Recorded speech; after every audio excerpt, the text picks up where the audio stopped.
Hello there my lovely jewelry makers, I'm Christina of CSLdesigns, and in today's tutorial I'm going to show you how to make this twisted wirework fidget ring. Now this is actually quite a simple and easy design, but you can really make it look however you want to and whatever style you prefer depending on the materials that you use. Whether that's to make them look more elegant like these ones, because I used bicones that add lovely colour and sparkle, or use some other beads that maybe make them look more fun. Now what's great about these rings is if you have a tendency to need to fidget with things, something like this you'll always have handy when you're wearing it, so it's always available, and at the same time you can also make it look nice. So if you want to learn how you can make these for yourself or someone else, then keep watching. So these are the materials that we're going to need. Now I'm using a regular round copper wire, and the first gauge here is a 0.8mm, and this is going to be the base wire. And then I'm using a 0.4mm as the weaving wire for the ring band. Now you can play around with the gauge of wire that you want to use. For instance, you could use a 1mm instead of the 0.8mm, and you could also use a 0.3mm instead of the 0.4mm. It all really depends on the result that you want and also what you might have available. Then of course we need the beads we want to add to the ring.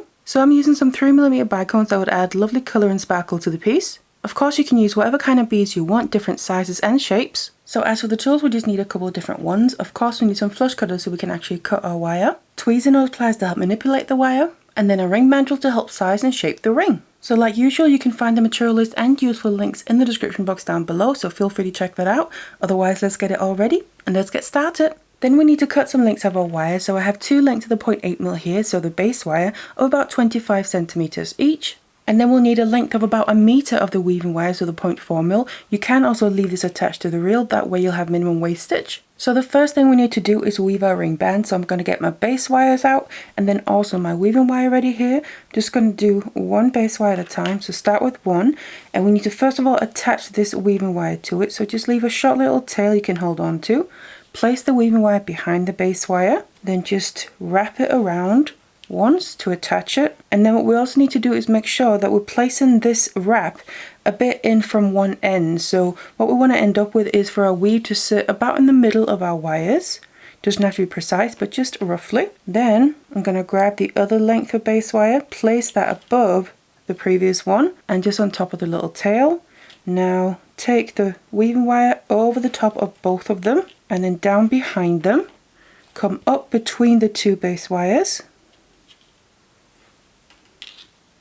Push that down and then wrap around the top one by itself, and we can always use our pliers to help push any wraps nice and tight together. So this is what I like to call one round of the weave here. So to do the next one, wrap around the bottom base wire, push that down, wrap over the top of both of them, come up between the two to then wrap over the top one by itself, and that was then another round, and then just bring it down behind so it's ready for the next round.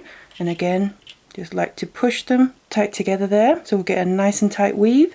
Now this is a diagonal wire weave, and I do have a more detailed tutorial on that on my channel, but you don't have to use this weave if you don't want to. You can use any other weave for the two base wires here. What I actually have is a playlist full of different wire weaves, so I'm going to leave a link to that. You can have a look through and choose whatever weave you want to. But otherwise what we need to do is continue this weave for the length that we need for the full ring band. So now I have the length of weave that I need here. Of course, the length you'll need will depend on the size of ring that you want to make. So what you can do is take a piece of scrap wire and measure that on your ring mandrel and then straighten it back out. And you can always then use that as a reference to check against as you're making your weave to make sure to stop at the right point. But since I'm then done weaving, we can get rid of the excess weaving wire. So what we have already done is done a single wrap around a single base wire, and from that I just want to cut off the excess. So I've just flipped it to the back and I'm cutting off the weaving wire basically right in between the two base wires, so I can then squeeze the end down and just tuck it in to sit between the two base wires there. So we're not going to be able to feel it with our fingers, so it's not going to catch or scratch on our skin when we're wearing it.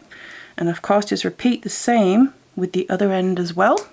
So cut that off and then just tuck it away. So now we have our length ready here. Next we then need to shape this into the ring band. So I'm going to get my ring mandrel here, and then we just want to place this on there and then start bringing the ends around until the two ends of the weave meet up, and then we just want to overlap them here side by side so it looks a little something like that. So basically we want the two ends of the weave to just meet up there, and then what we need to do is kind of fasten this ring band in place. So we need to start kind of intertwining the two ends. So I'm just grabbing onto the wire ends of the base wire there that hasn't got any weave on them and just start to bring them around each other. So we almost kind of create a little knot here in the middle, and that will then hold the ring band in place. And we can also just take one wire at a time, so the inner one on one side and then the inner one on the other side, just to kind of tighten it up a bit more, and then bring the others around with them.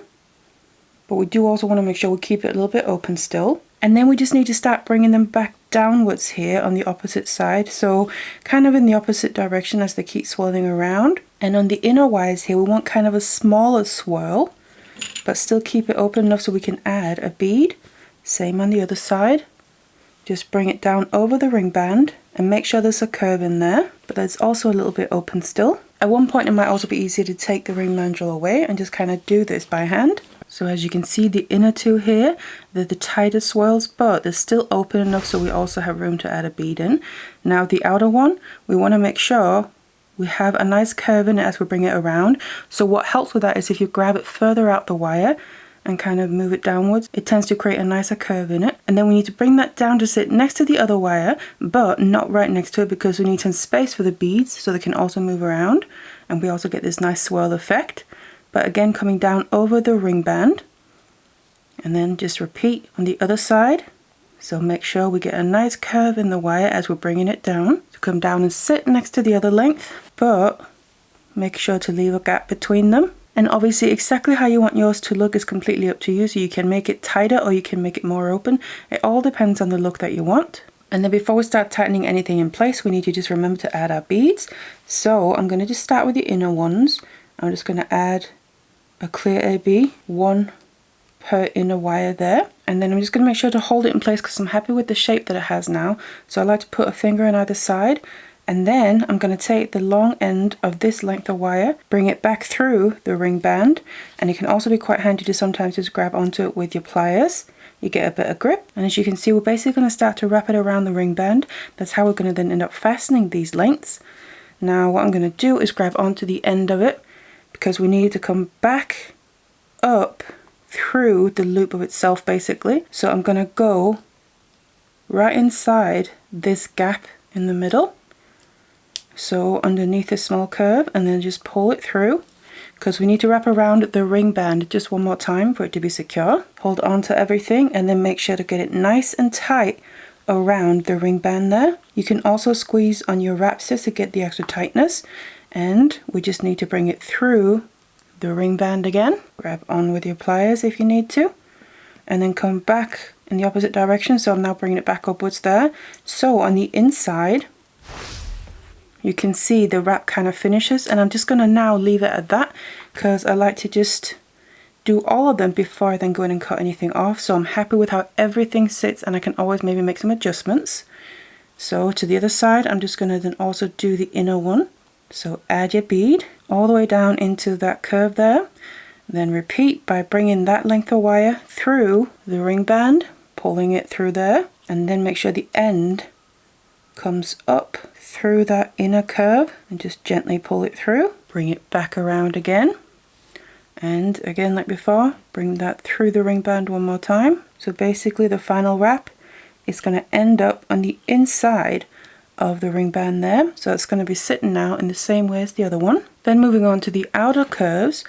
To that I'm just going to be adding 3 of my beads. You can of course add however many or few on your lengths. That's completely up to you and how you want yours to look. And obviously also the functionality of the fidgeting with it. And then let them drop all the way down. And then if you're happy with how the curve sits, put your thumb and finger on that. Bring the wire back through the ring band. Pull it through so we get the wrap started around the ring band there. Grab onto the end, and this time I'm going to bring it up in between the 2 wires that we're wrapping around. So basically we're doing the extra wraps here on the inside towards the middle, and I'm going to be doing that with all of them to keep a nice consistent look. And just like before, bring it through the ring band another time so we can get it to finish on the inside of the ring band there. And of course we have one left. Add your beads and then make sure it sits how you want it to. Hold it in place as we then bring this through the ring band. And repeat the same thing. So wrap this to sit where we want it to. Again, don't forget here we come up between the 2 lengths of wire. that we're making curves with and adding beads to. Again, complete about bringing it back through one more time. Do that final wrap. Make sure all the wraps here are nice and tight then around the ring band. And if you're then happy with how it looks here on the front, we can go to the inside, and we just want to basically get rid of these ends of wire.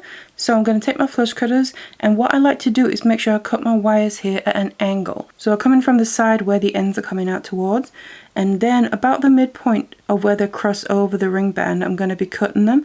But make sure that my cutters are at an angle, like that, and then go in and cut off the other one as well. Again, is at an angle.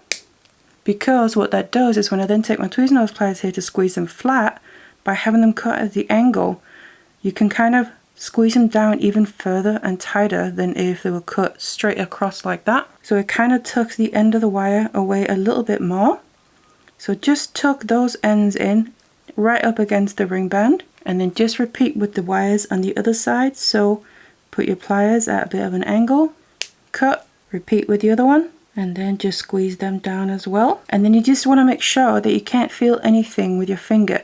That way obviously you're going to make sure to not feel it as you're wearing it. So as long as you can't feel any scratching of the wire, you should be fine. And then one final thing we can do if it's necessary, because it might have gone a little bit out of shape while we were working with it, is bring back the ring mandrel and just put the ring back on there and just push it down to kind of reshape it a bit. And then when you're happy with it, you have your finished ring ready to wear and fidget with. So that is how you make this twisted wirework fidget ring, and it's actually a pretty nice and simple design, but you can make it look however you want to. So you can make it quite an elegant style or more of a fun style. It's completely up to you and the materials that you choose. And if you have a tendency to need to fidget with things, something like this could be perfect as you have it on you all the time and it's on your hands, so you can literally fidget with it when you need to, but at the same time it also looks really nice. So if you like this tutorial, please feel free to check out my channel. I have loads of the tutorials within many different mediums. Otherwise, I really hope you enjoyed this one. Thank you so much for watching it, and I'll see you in the next one.